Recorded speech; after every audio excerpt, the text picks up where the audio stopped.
Hello and welcome to the second episode of the Poona Sci-Fi Book Club, podcast where we review and discuss books that we've read recently. The book we're talking about today is Rebecca Roanhorse's Black Sun, which came out in 2020. We'll spend a few minutes on a spoiler-free or a spoiler-light, at least, review of the book. At that point, if you plan to read the book, you can stop and come back when you're done. We'll spend the rest of the episode discussing the book in more detail. So without further delay, let's introduce our three hosts. I am Mohit. Varad. Vivek. So let's dive right into it. Varad, this was your recommendation. Yep. So So what did you think? Yeah, cool. So first of all, we are moving away from the sci-fi genre and are going into fantasy. This was something that I did not realize when I picked up the book. Somehow Hugo Awards and Nebula Awards are, for me in my mind, associated with sci-fi books. But, well, the damage is done, I guess. So to all of our listeners who are upset about the Poona Sci-Fi Book Club reviewing a fantasy book, Varad is the reason why we're doing this. You blame him. It is also the reason we'll be now switching between sci-fi and fantasy. So, Anyway, continue. Right, so this fantasy novel is interestingly set in a pre-Columbian America setting, I guess, and which was a nice sort of moving away from the regular sort of European fantasy setting where we have got knights in armor and kings and etc. So elves and dwarves. So this was a nice sort of diversion from the mainstream fantasy. What we have is a fantasy world in which there is this continent called as Cambrian, and this continent is sort of C-shaped surrounding the sea, and it focuses on a couple of important Native American-ish cities. There's two of them. The main sort of fantasy setting happens, or like the fantasy city here is the city called Estoa. There are these other many port cities. One of the important ones is called Cuecola. So a lot of focus happens between these two cities. Let me talk a bit about Toa. So Toa is this again Native American city which is ruled by a religious oligarchy. And you guys can correct me on that. It's sort of weird, but so there is this dominant priesthood. I think more than religious oligarchy, I would call it like a religious bureaucracy. That's how I read it. Like it. Anyway. All right. Anyway, so there is this priesthood that is enforced religion on this city of Toa. But Toa is also divided into multiple sections, each ruled by a clan. So there's a total of 4 clans that are ruling individual sections of Toa. The priesthood has enforced the religion of sun god, which I guess has been like more of a recent event, replacing all the old gods that these people believed in. And so there's many interesting things going on. So the priesthood consists of 4 different priests. There's the one which is the sun priest or the oracle. Then there's a priest who sort of is in charge of protecting the priesthood, which is called the knives. Then there are the healers, and then there are the 4th ones which are, I guess, in charge of writing history. So we have got these 4 different priests, of which the sun priest is the more dominant one. Again, I was a bit unclear about whether reading into the future is looked upon or is frowned upon. That was where I was a bit confused. So we have got these 4 priests, and there's some internal politics involved. What's happened is that the power of the priesthood has sort of gone down in recent times. People have stopped believing in them. They are only responsible for doing some ceremonies and rites for like upper class, whereas the common folk have started to forget them. And so the sun priest is interested in trying to reinstate the importance of the priesthood. That's how the book begins. There's also some internal strife involved in the 4 clans. Again, something I did not mention is that each of these 4 clans are matriarchal in nature, going along the lines of some of the Native American tribal structure, which was also matriarchal, I guess. So each of these 4 clans is ruled by a female, after whose death it's passed on to their daughter. But passing the power to the son is also not unheard of, I guess, or it wouldn't sound weird. And so the start of the book is around a winter solstice. And what's going to happen during this winter solstice is that there's going to be an eclipse, from which the name of the book comes, which is the Black Sun. And so for the first time, the winter solstice and the eclipse are going to happen at the same time. And there's multiple events that are going to unfold. That is the premise and the setting of the book. Yeah, so I just also wanted to mention, so that's one of the big storylines, and then the other big storyline is, of course, the journey of a character called Serapio and someone who comes to be his friend, but like the captain of a ship that's carrying Serapio to Tova, and their whole journey from starting out in Kuekola and getting to Tova, they have to go through like the sea that's in this crescent-shaped continent, and yeah, so it's their journey dealing with storms. The captain of that ship, Shiala, is a different species almost called the teak, and it seems that there are predominantly only women in teak culture, and there is some sort of weird mysticism around them which scares and attracts people in equal measure. But they seem to have some kind of hold over voyaging over any kind of water. And so that is like the second part of it. And then there is the third flashback kind of storyline, which you see sporadically littered through the book, which is Serapio's childhood growing up. In fact, I think the first chapter of the book is the whole setup of Serapio as a child and his mother performing some kind of rites on him, and then you see flashbacks of Serapio growing up to the present day. So those are the three main storylines. So yeah, Vivek, your first impressions. Yeah, so I think there's one more storyline which is just the Sun Priest storyline, which is Narampa. So there are three primary characters as I saw it, which is Narampa, the Sun Priest, Serapio, the Crow, and Ziala, who is the captain. And then there's like a half character who is the Okoa character who comes in much later. The son of the matriarch of the Crow character, and he doesn't have much of a role. So I think one thing to mention also is that this book came out in October 20, I think, so it's pretty new, and it's like the first of what is set up to be a series. So as it stands, this book is part of a larger world construct which is not yet fully fleshed out, and so there are lots of things in this book which are left for later, so to speak, right? But I think first impressions, I do like the world setting. I think the author has kind of explicitly said that she wanted to create a world based on kind of Mesoamerican culture more than anything else. And then when you link that to the description of the continent that she gives, the crescent shape, I realized that she's actually talking about like the west coast of the US and Latin America, and that's like kind of crescent shape. So, Do you mean the West Coast, or do you mean like the Gulf of Mexico? the west coast. So I think the way she was describing it was like it was inverted, but what she was like, if you think of Tova, the way she describes was like, there's a river and then you go up into the mountains and the city is up in the mountains. Is almost like it sounds like it's in Peru or something, which because it gives, there's all this imagery of sun worship and things like that, which is Mayan or Incan in nature. And then Opregi is supposed to be on the other side of the crescent, which is probably where like the Americas would be. Or it's said to be landlocked and inland, so he comes from there. So there was an interesting. Yeah, the sense I got was that it was like the Gulf of Mexico, and Tova would be somewhere where Texas is, where I am. But yeah, I think your explanation makes more sense, because Tova very much feels like it's somewhere in the Grand Canyon or something like the Grand Canyon. So yeah, like somewhere in South America would probably make more sense than how I interpreted it. Yeah. So I think there's more on that. I mean, I did not specifically, when I was reading the book, link it to like Mesoamerican cultures specifically, like some of the names, etc. But overall, I think the book was well put together. I did like the focus on three main characters whom they gave a lot of time to. I did particularly like the character of Serapio as well. I think it was quite interesting, the whole setup of the story. But I think there's a lot left to be explained to in the book, in terms of it is explicitly a fantasy book. Magic exists in this world.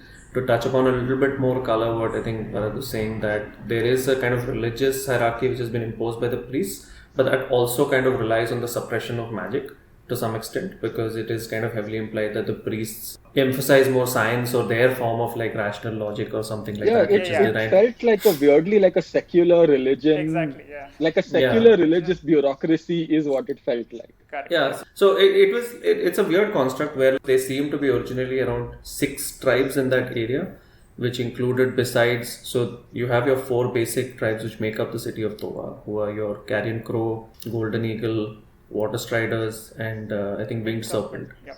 And within them there's a hierarchy of like, there's also a 5th place called the Maw, which is like the undercity or the more destitute parts of Tova.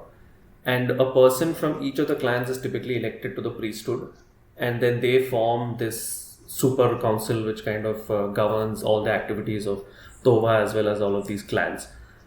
And then outside of that, there's the remnants of a couple of civilizations that you see, which is one is there is a civilization called Pokoya, which is supposed to have been some kind of warlike culture, which ultimately was subdued and converted into some kind of peaceful college for training soldiers and so on. And then the Teak, who were also some kind of Amazonian slash siren kind of beings, kind of beings who have. One the author says that they were kind of inspired by Polynesian travelers. They are a kind of mysterious race who have no specific homeworld but broadly belong to the sea, and they have magic, etc., which is kind of linked to it. And one of the main characters, Shiala, belongs to that race, which is the Teak. Magic in this world is interesting. It seems to be elemental in nature and then also strongly linked to animals, because each of the houses that you see or the clans that you see have a beast, and you learn that there is quite literally a beast that is kind of the steed of this thing of each of the houses. I didn't think the animals were associated with magic so much. I thought like the magic, at least in Toa, was more sacrificial in nature, in a sense. Like black magic slash sacrificial. I think that seemed to be the focus, especially like in the old religions or the old gods that they refer to. Yeah, so they make several mentions of black magic, southern sorcery, and things like that, which are things on the boundaries of their known world, which don't exist anymore because the sun priests, etc., have devised them. And then prior to this, there is a kind of prehistory of this world in which they outline that the world was once fought over by gods, etc., and ultimately the gods gave form to these priests and various heads of the clans, and that's how the kind of magic derives from these gods and sense. So I think if I had to describe the magic system, they would say that it is power derived from the divine, and in this world the divine left the world, but it either took the form of physical things like mountains or rivers and stuff like that, and people use. So the way to tap the magic is to channel that physical element in some manner. So if you're using water, you channel it to some water. You can also channel blood between people, and that's another way to draw magic. So that's blood magic. And then there is one more level, which is where the divine directly gives power to the user of magic, which is something that you see one of the characters utilize in their prophecy. So there seemed to be an interesting kind of magic system which was somewhat thought out, and we've only seen in this book we only see possibly two magic systems, one belonging to one of the clans and the other belonging to the Teak, which is a very different kind of magic, right? So yep. So I thought that construct was interesting overall, and the world seemed well kind of put together, but there's also a lot I think which remains to be kind of fleshed out in it. So I'm keen to see where it kind of goes from here, like what kind of direction it takes. Yeah, just to go back to the religious versus the secular sort of struggle that's going on in the city, there is also this historical event that has happened. Again, I don't think this constitutes as a spoiler because it's mentioned almost throughout the book, which is this event called as the Night of the Knives. Yeah. Should we go on with this? Yeah, I think we can talk about the Night of the Knives. I Exactly, think it's mentioned Okay, pretty good. early in So- the book. I wouldn't call that a spoiler. As we talked about in the beginning, there's this sun priesthood that has enforced its religion with the sun as the god, but the people have had older gods and they believe they had these other belief systems in the past. For example, the people of the Carrion Crow clan believe that there is a crow god. Well, a certain section of the Carrion Crow in the current story believe that the crow god is going to come and salvage them, I guess. To change the current order and go from like the sun priesthood to like the crow god being the defining god of the world. Right. Like a number of years before the setting of this book, what happened is that this section of the society who believe in the crow god became very strong or started raising their voices against the priesthood, and in retaliation the priesthood caused mass genocide against the Carrion Crow clan. I wouldn't say genocide, like genocide is probably too strong a word, but yeah, like they slaughtered a whole bunch of people from the Carrion Crow clan, which is something that members of the clan they carry that wound with them, even though they may be a generation or two removed from it, like they still carry that hurt with them, and there's definitely some degree of we want revenge for that, and it has not been made right. And that's like an undercurrent that goes on through the book. This thing has happened in the past, and are we going to repeat it? Are we going to try to remedy it? Are we just going to leave things as they are? And that conversation's keeps And going. then, But no, anyway, I just wanted to mention that event, and it felt to me sort of similar to the events that happened in communist Russia, in a sense where Stalin tried to suppress religion, in a sense. That came to my mind when I. interesting. Interesting. Okay, anyway, I think we are running long on the spoiler-free part of this, so let's do a quick wrap on what we thought of the book. Do we recommend it? Any other final thoughts on it? So let's start with Vivek. What did you think? So I think it's an interesting first entry in a somewhat unique feeling world. So I would recommend it to be read, but I'd also caution that it doesn't reveal too much, and the story in and of itself is interesting, but there's a lot which is left to be covered. Okay, so Varad, what do you think? So yeah, definitely readable, interesting characters, interesting world building. What I thought was, so obviously this is a setup book, and I'm sure a lot of more events are like, they just leave a lot of cliffhangers in the book that need to be resolved, and it's good that there's a sequel coming. What I thought in this book was that interesting characters were introduced, but not a lot of them had any character arcs as such, except for maybe Serapio, in my opinion. The others, I thought like characters were very predictable. A lot of them didn't go out of, well, they didn't do anything uncharacteristic of them as set up in most of the book. But I'm hoping things get like tossed up and mixed up in the future sequels. So I'd give a rating of maybe 4 out of 5.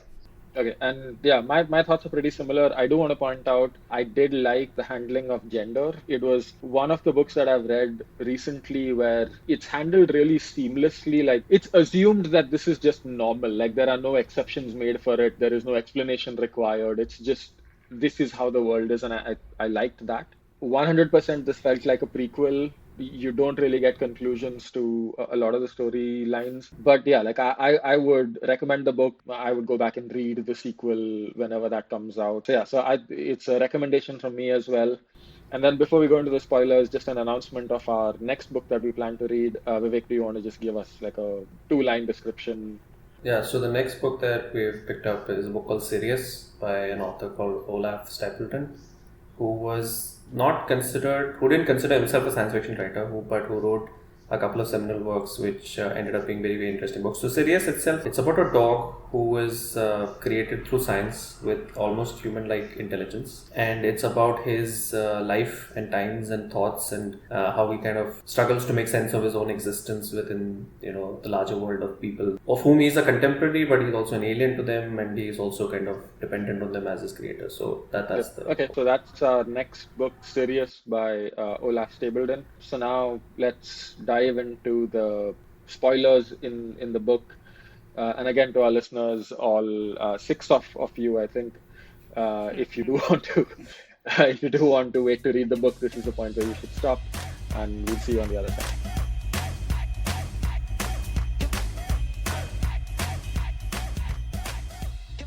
Diving in. What do you want to talk about? So I think a little bit more context on the world would be helpful for people, because it wasn't. So I'll just state it up front, because I think that might be helpful to people reading the book. So the construct of this book is that the world was once inhabited by gods of various sorts, and they seem to be elemental gods or animal gods of some sort. And at this point, the gods waged war against each other in what they call the God Wars. And at that point of time, the crow god and the sun god seem to have been enemies. But eventually, the gods died, or they left the world, or they kind of became mountains and valleys and various kind of physical things. And post which, this is the creation myth of this world, right? And from then, like you said, the magical system then derives from this, which is to say that people draw magic by channeling the elements or the remains of these ancient gods. And there are also, so that's basic sorcery, etc. in this world. There don't seem to be any specific other mechanisms or like science to it, so that's kind of left vague. And then maybe to touch on Serapio's role a bit more, which is that this is not like a creation myth. They do seem to be gods which exist in this world, because Serapio himself is supposed to be, his mother creates him as the vessel for the crow god to return in on the day and kind of claim revenge on the sun god by assassinating the sun priest on the day of the winter solstice, on which the sun is weakest. And that's the entire book is set within largely the 20 days, starting from when Serapio starts on his journey to reach Tova to be there in time for the winter solstice. And while there is some initial room for doubt as to, okay, is he really the vessel for a god, etc. It's cleared up pretty quickly that, yep, he seems to be the vessel for a god. And these are like real things in this universe, like divine beings and whatnot. And it's also kind of implied in when you see Jyala using her magic, which is what they call song, that she is the daughter of the sea, and the sea god is from whom the Teak derive their magic, and there is like a very direct connection to their kind of god. So it's a divine based kind of magic system, which is interesting. I don't recall another major fantasy series where I think magic was very explicitly derived from a god, except one. And there is a huge resemblance of that series, at least one of the characters in that series, to the Carrion Crow, and that is, if you all have read Tash from Narnia. So, have you all read Narnia? I think maybe I've read just the first book, if that. So I could see some that. So in Narnia, not to go into Narnia too much, but essentially there also magic is divine, because that book was very Christian allegorical stories kind of thing, and Aslan's character is essentially a allegory for Jesus, and magic in that world derives from him. But he has a counterpart in that world who is called Tash, who is described as a crow or a vulture-headed god who lives in the south, to this very Turkish kind of world called Calormen. He's not strictly shown as evil, but he's shown as kind of the dark aspects of, and many of the descriptions of Tash and the way Tash appears and so on and so forth are very similar to the descriptions of the crow god and Serapio and all that stuff. So I found that kind of interesting. But yeah, that's a basic setup. I found that the most interesting thing. I didn't personally see a lot of connection to Mesoamerican stuff. Like it wasn't. In terms of like the food that they eat, the way they exchange, like the barter system. The barter system and the fact that the cocoa is like so important in terms of like a currency, in terms of a drink. And I feel like also Tova is, like I said before, it's very clearly set in something like the Grand Canyon, if not the Grand Canyon itself. And there's like cliff dwellings and stuff. So like, I definitely thought the setting was very Native American. Even like the worshipping the sun god itself seems like very... Yeah, it felt a bit of like... So some context, the author's background is that they are half Native American, half African American, and but they were adopted by white parents and raised, and the author's around 50 years old now.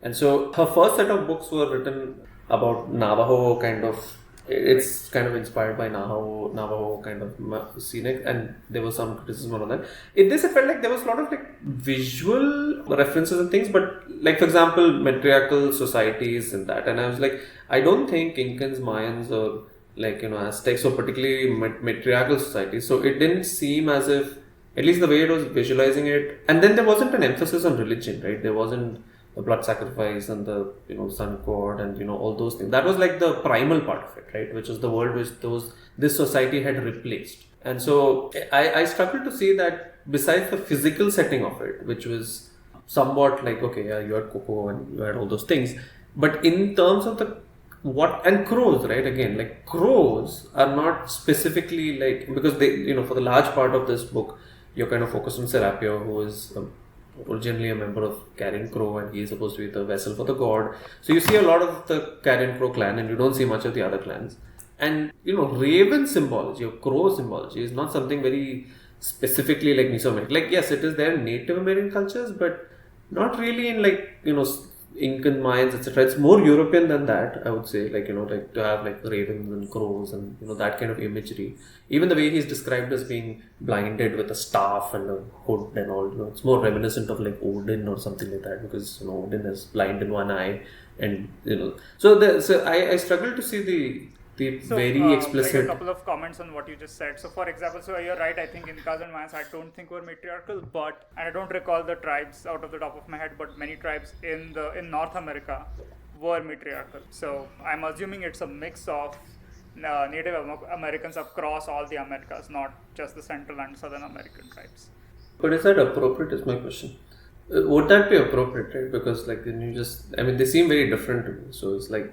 I think it's inspired by it, right? Like, I don't think it's necessarily claiming to be, I guess, one tribe and or like one civilization and their belief system went into it. I feel like it's just intended to be like, oh, what if we had a fantasy world that was derived from cultures other than predominantly European cultures. So in that regard, Yeah, go ahead. I think Vivek did raise an interesting point. I was reading up an article on Rebecca Roanhorse, and obviously a lot of people have praised her, as Mohit said, for moving beyond the traditional European fantasy. But there has been a lashback from certain Native American communities, saying that she's been doing some cultural appropriation because she's talking about Native American tribes that she does not belong to. So there is sort of that subtlety involved. I'll sort of. So can I just get onto a soapbox for like just 1 second here? I feel like this whole concept of cultural appropriation is it just I don't agree with the concept, because to say that, like, it just goes into this whole other thing of like, oh, history is over and there's history and there's present times and there's going to be no evolution. Like we will create no more history from this point on.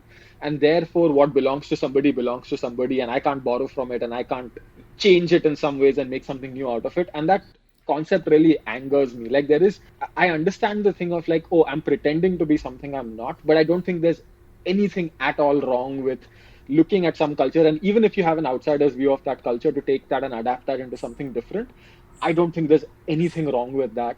And that I don't think, or I mean, of course, I'm not Native American and it's not for me to say that this is, I think it's fine for her to do it or whatever. It's their culture and they can be mad about it if they want to. I don't think that's a fair criticism of somebody. Like, I don't think cultural appropriation is a real thing. Like, if you went back a couple of thousand years, like, you would see all kinds of stupid stuff happening, right? Where like some one dude, like the one dude from China who showed up to India and learned whatever he learned and went back, and now like all of China thinks something about India based on that one dude's interpretation of it. Like, that's how evolution of culture happens.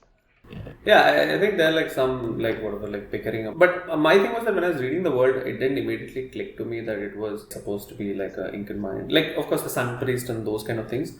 But it felt perfectly like original to me in that sense, the setting and kind of description of the universe. So then maybe she used the word like influenced by it or whatever she meant by it. I don't know how representative she wanted it to be of these cultures. But I thought that layer was more confusing to me than not, because I thought that the world she created was unique enough with its own kind of logic. And that logic didn't really tie back to, okay, so to give you a perspective on what I'm talking about. So if you see Last Airbender, based on Asian cultures, right? Obviously there are exaggerations, but there are very strong linkages of like explicit themes in those cultures and the way those societies are structured, which link back to the original cultures that they're talking about, right? Like, so that was like a world which is, okay, this is like Asian inspired and particular era of Asian this thing, whether it's Inuit, etc. And all of those kind of are representative in some sense, like at least visually and thematically too. That was what I didn't feel here. It could have been and I think we've, through virtue of being history geeks or like playing Age of Empires or whatnot, had like good enough familiarity with like Incan history or Mayan history and Aztec history. Maybe not like Native American history to that extent. I mean, that's not something that I would claim. So that part of it was what I thought was, I was like, oh, that I didn't really see that connection come up. It didn't explicitly feel very connected to that. It felt original. It felt like its own thing. Yeah. But it didn't explicitly seem to me be like. Yep. So I think the book would be better off if you just drop that connection and you just read it for what it was, because it might start putting in your head also imagery which is linked to like these things, which is not necessarily. I don't want to pull this into a philosophical discussion, but like just to like bring up Mohit's point of cultural appropriation. There have been a lot of instances where it has been a bad thing. For example, if you have read The Annihilation of Caste by Babasaheb Ambedkar, and if you have read Arundhati Roy's foreword to that, which was published recently. So the way that book was published was an annihilation of caste and then a foreword by Arundhati Roy. Some versions of that book were published as an annihilation of caste by Babasaheb Ambedkar and Arundhati Roy. And a lot of Dalits got really, really mad with that. But that's not cultural appropriation as much as that's just claiming to have not just ownership of a work that you literally didn't write. That's just like the tip of the iceberg. There was like a lot of reasons why they were mad with the foreword. And so I think in this author's case, my question is, so a lot of the elements of this book, I think specifically, okay, I'll give you specific elements. I already said the crow stuff, right? The crow stuff didn't particularly feel Mesoamerican. Okay, besides like the very vague thing that, okay, crows are like a thing in Native American culture. Some Native American cultures maybe, but crows are important in lots of cultures, right? Like in fact, the whole description of the crow god was even evocative of like Kali, because the way that is described is like this dark force who's in opposition to the sun god, and so a more destructive force than others. But then also like let's say Hokoya, right? That war college of theirs with the shield maidens, right? That sounded like Valkyries to me, because they were talking about shield maidens with staffs and who were like an ancient race who disappeared, and the teak were very clearly like Amazonian kind of waters, right? Which is again like because the cultural aspects of the teak were like Amazonians, right? Because they would not have men in their societies, they would be warrior people, and they would live on the sea. So I was like, these things are not very like Mesoamerican. They sound like super like classical myth, and that's why I didn't make the connection probably, because I was like, these were the big things introduced in this book at least. That's Right? fair. I And mean, the yeah, only thing which I think thought was I can live with like what you said, which is just that treat it as like its own thing rather than being explicitly inspired by Native American stuff. Like Yeah. I can live with that. Like to me, So I would not give her a lot of points on that, is my point, right? As like I do not think your book is as devoid of like classical myth or Eurocentric myth as you can change the trees and you can change the food and all that, but like foundationally this is not a society which works on very like, okay, let's go back to Greek myth, or even on the gender stuff or the sexuality stuff, right? Greek myth was all over the place, right? So it's not like that was a world in which any of these things was prohibited, or even in Indian culture, for example, it's not like things like gender fluidity was not a thing. So ancient cultures are much better, like represent. I don't want to say representation. There are understanding of these things which are there. So I would not give her a lot of points on that, because it felt to me like a lot of these things were somewhat. They were not like unique enough for me to say that okay, that's like okay, that's a pretty that's fair. And strict. since we are talking about critical stuff, can I complain about the unnecessary muddling of chronology in this book? Like we start from 20 days before solstice to the solstice. Yeah. And I can live with that. And then it's like, oh, day 18 this happened, day 15 this happened. Now day 17 this happened. It's like, why are you doing this? Why can we just not go in chronological order from 20 to 0? What is wrong with you? And there is no importance whatsoever to that timeline. So why are you confusing the reader by saying that, oh, this thing happened 3 days before that other thing that I just read? Do I need to keep track of this? I don't need to keep track of this. This is dumb. Why are you wasting my time? I don't think it contributed anything to the book, but I don't think it was that annoying. I was okay with it. Like that's fine. I could follow it without being confused. It felt like an unnecessary, like it just felt like a red herring. That am I supposed to pay attention to the fact that the events I'm reading now have chronologically happened 3 days before this other thing I read? And no, I don't need to pay attention to it. So like, why are you telling me this? Right.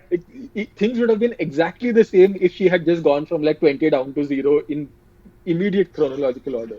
Even within the chronology, a lot of fuss is made about the fact that they have 20 days to get to Tova, and then she has to go across the open sea. It's really, really hard to do that. And then everything that could go wrong goes wrong, and they still make it on time everything because that could like go wrong magic. goes wrong in like the first 5 days, and then the next 15 days are just like, Yeah, the the first 5 crows days. waved their wings and the crows pushed them, and they got there in 50. Like there's no explanation for 15 days. Yep. Like why? You could have just paced this properly.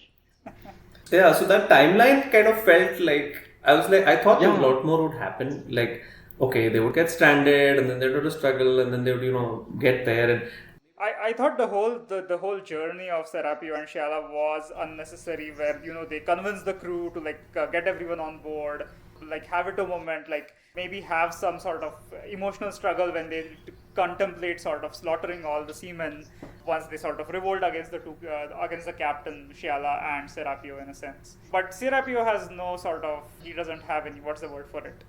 He doesn't care about slaughtering all of them, even though all of them were not really responsible for their situation. I thought there would be some. I think Serapio, though, on that topic, I think he's just very pragmatic in that if I have to slaughter one of them, it means I have to slaughter all of them, so might as well be done with it and slaughter all of them right now. Sure. So, I think that's how he looked at it. But then that doesn't add any depth to his character at all. Like it sort of made very clear that he is a very unemotional being who just has one task that has been assigned to him by. You have one job. But that.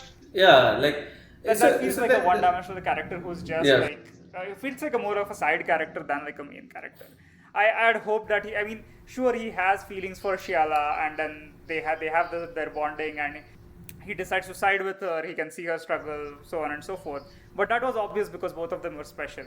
I thought they could have done, like, she could have done a lot of, the author could have done a lot of interesting things when there is that standoff between Shiala and the seamen.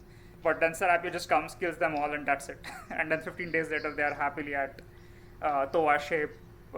And there was the Yeah. other thing. Yeah. 15 days later, they're at that dock, and Serapio showing off his fighting skills to those Yeah. people at Tovashe, which is the dock city that leads up to Tova. Toa, yeah. And Yeah. Shiala makes a joke about so Serapio mentions that he was trained by one of these Hokaya shield maidens, and then Yeah. Shiala makes a joke about oh, so he fights like a girl, and the author says something about oh, and the joke landed and everybody laughed. And I'm like, it makes no sense for everyone to laugh because it's a matriarchal society, and the shield maidens are clearly very impressive fighters. Yeah, so why have you put this one line throwaway joke that adds nothing to the story and just confuses me?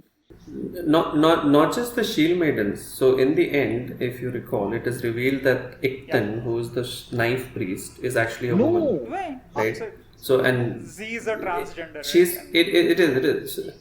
Well, No, it's not. The pronoun is gender neutral, but right at the end, when what's his name, Okwa is walking amongst the dead, he comes across, from his perspective, he describes the knife priest, and he uses the pronoun she.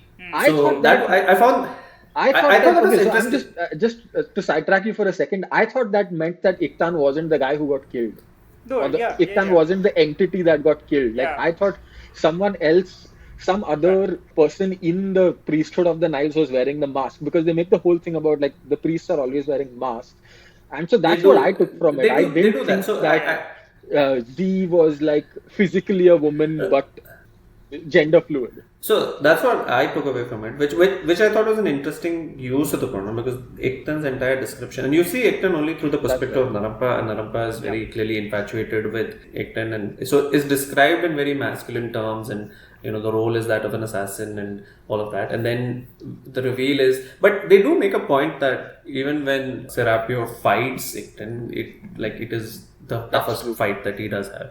And so it's that whoever he is fighting at that point of time is the most skilled of the knives. So that's why I thought that is Iktan. And when you see it, so it was a use. So I thought it was an interesting use of portraying this character to somebody else's perspective as a certain gender kind of identity, and then kind of flipping the reveal that okay, no, it's this was actually a woman in biological terms.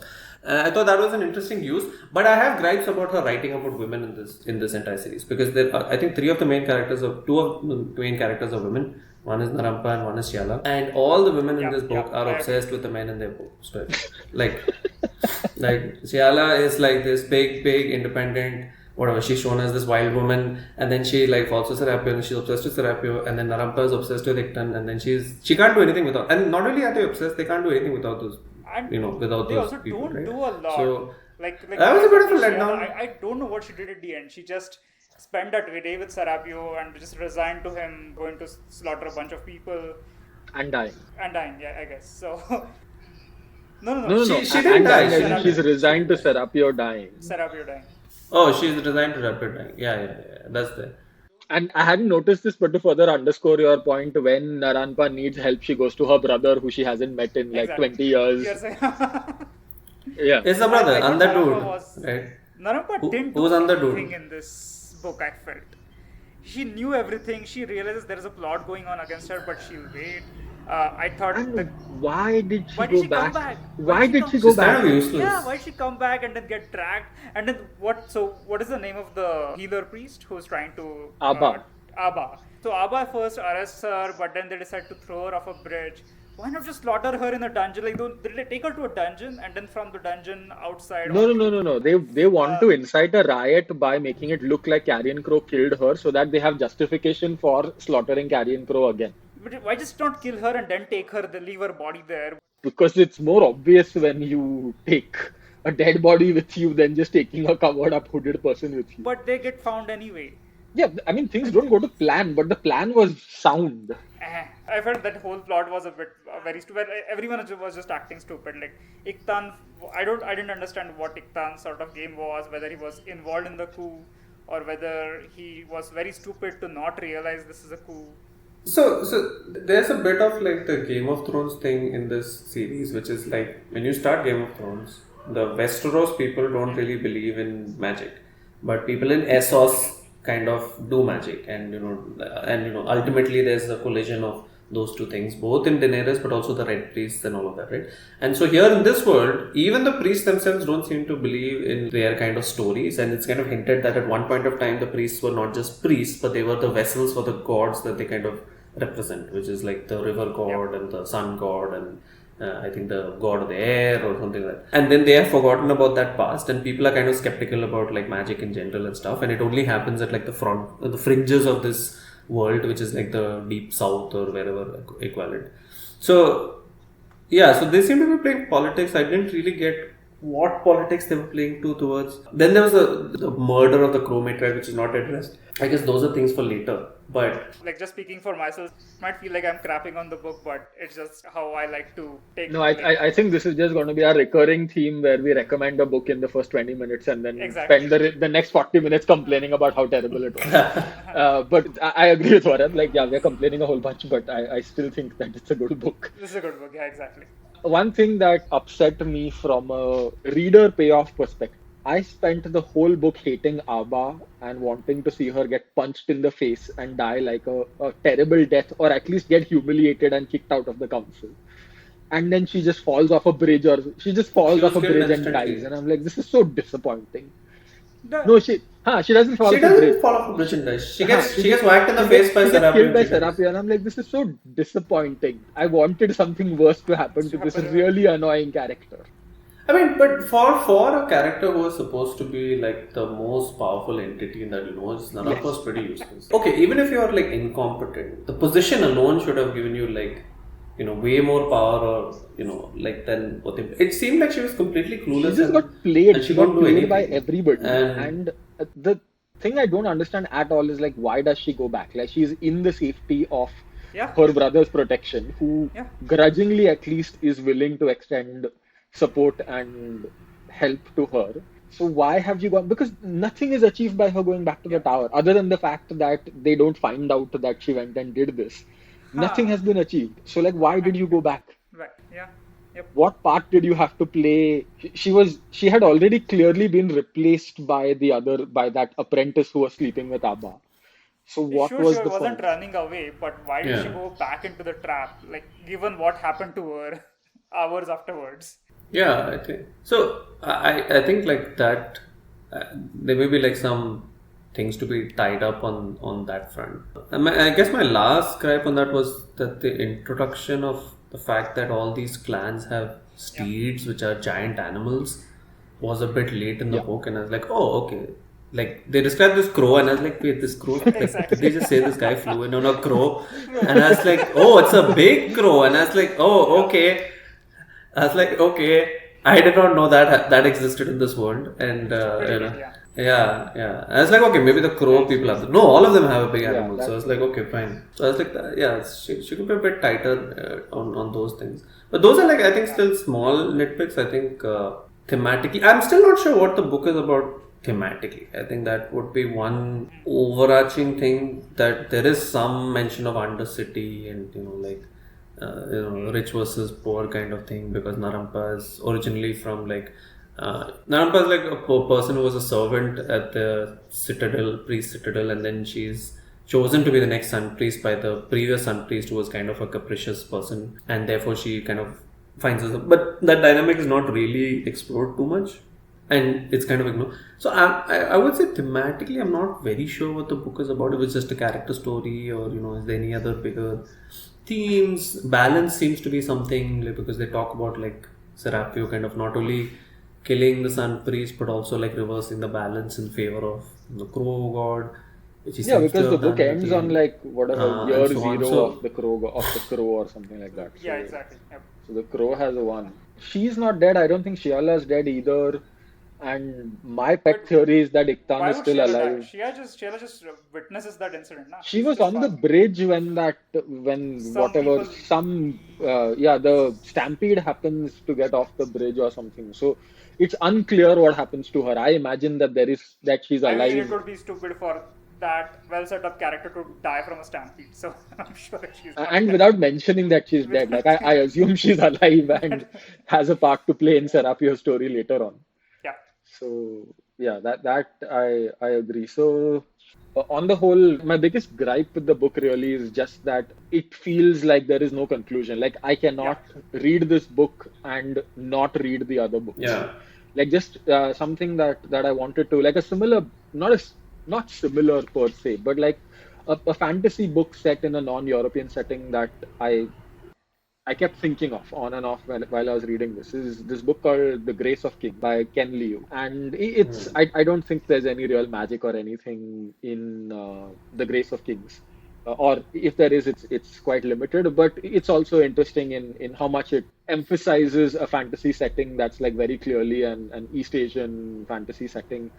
And what I liked about that book relative to this one, I mean, it's a slightly thicker book, it's a bigger book than this, but I like that you can read that book as a one-off, and if you never read the sequel to that book, you would still be satisfied as like a standalone story that book was. And I think that's my biggest gripe with this is that this is not a standalone story. I don't know what happened to Serapio. I literally don't know what happened to Shiala, and I also don't know what happens to Naranpa. Like just there are no endings. Everything is just this just seems like a midpoint where the book was cut off. I would have been perfectly fine if this book just ended exactly where it did without, like in the sense that Serapio comes, he dies to give birth to this crow god. The crow god devastates the priest. Shiala is lost in the stampede.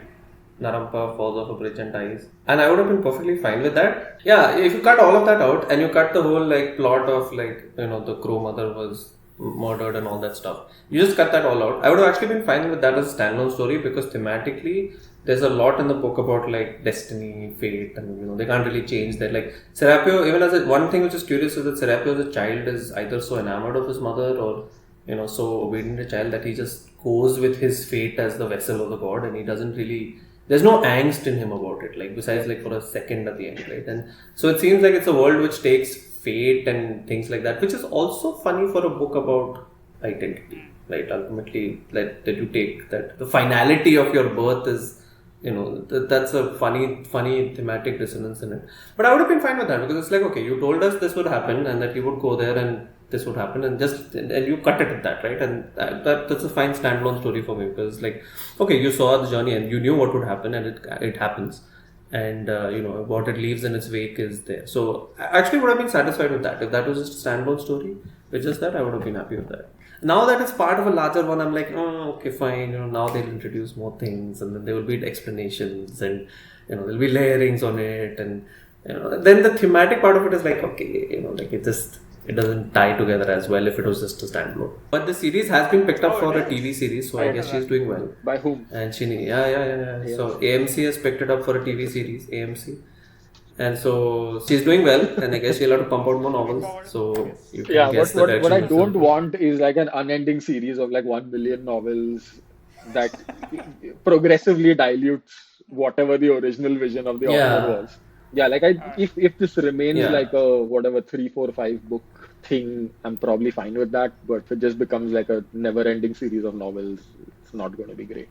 It should just have some a little more thematic finality, I feel. Like, for a fantasy series, because in sci-fi you can explore a lot of like ideas and concepts. But in fantasy there's not really that much you have to explore, right? So you have to come together with more thematic clarity on like where your fantasy universe is going, because ultimately that's the only thing in fantasy, right? Okay, what is it? Good prevails over evil, your fate is not determined. What is the theme? And here it's like, okay, it seems to be like very deterministic kind of theme. Yeah, I mean, I think clearly everybody still has a part to play, like Serapio. I imagine my prediction for the next book, if that makes any sense, is that Serapio and Naranpa are going to get together to try to team up and eventually, I guess, before they have a fight or something. Like I feel like it's going to be something like that, and I guess we'll see what happens. Okay, yes, I think we are near the end of our time. So any final thoughts? I just say a good book, and like despite what Vivek says, I think this is still well. Actually, Vivek did say this is like an original fantasy of its own, derived from multiple fantasy settings, and it's a fun read overall. So Yeah, I think overall, I think don't read anything about it. It's fine by on its own. And female authors, please don't make the women in your stories obsessed with the men in your stories. You're not doing people favors. Like, I so agree. we'd Yeah, like to be able to talk about that more. This book did help. So, but overall, it's an interesting world. If it was written by a guy, we would be like, okay, fine, we take that in stride. But and we'd be like, okay, fine. But yeah, read it for the ideas. I think it is interesting. I'm hopeful that the magical construct here will be fleshed out more, and that there will be more thematic clarity in the next sequels to come. Okay, and just one last thing, couple of minutes. My similar to this recommendation, like if you like this book or if you like that book, would I think be Grace of Kings, I think is a good book with political intrigue. There is some amount of like this mysticism in it as well, and it's like a non-European setting fantasy book. So do you all have any books like that you all would recommend our listeners to read? I think there is something called Game of Thrones, which does this part of it exceedingly well. So no, but I think I'll touch on the magic system because that's something that I like more. If you like the magic system in this world, kind of loose magic, soft magic kind of thing, read Narnia. Read like the books about Calormen in Narnia, and you will see some parallels, but it's more interesting and it's written by somebody from a very religious perspective, so that's very interesting to see, like the faith in the book, and it's interesting to see a faith that inverted and put out, and that's something I may have liked in this book a little more. But I think if you like the system in this book, you should probably read like Narnia, and I'm certain there are others, but I think this is the first example that comes to mind. kind of the first I've read in this genre. I don't know, maybe The Way of Kings, which is the first book in the Stormlight Archives. But again, I don't have anything to substantiate it, so no recommendation. Okay, I think so yeah. Once again, this is a good time chatting with you guys about this book. I enjoyed it. We have some recommendations for our listeners, and yeah, we the next time we meet, we'll be talking about Olaf Stapleton's Sirius, and so we'll see you next time. All right, see ya. See you.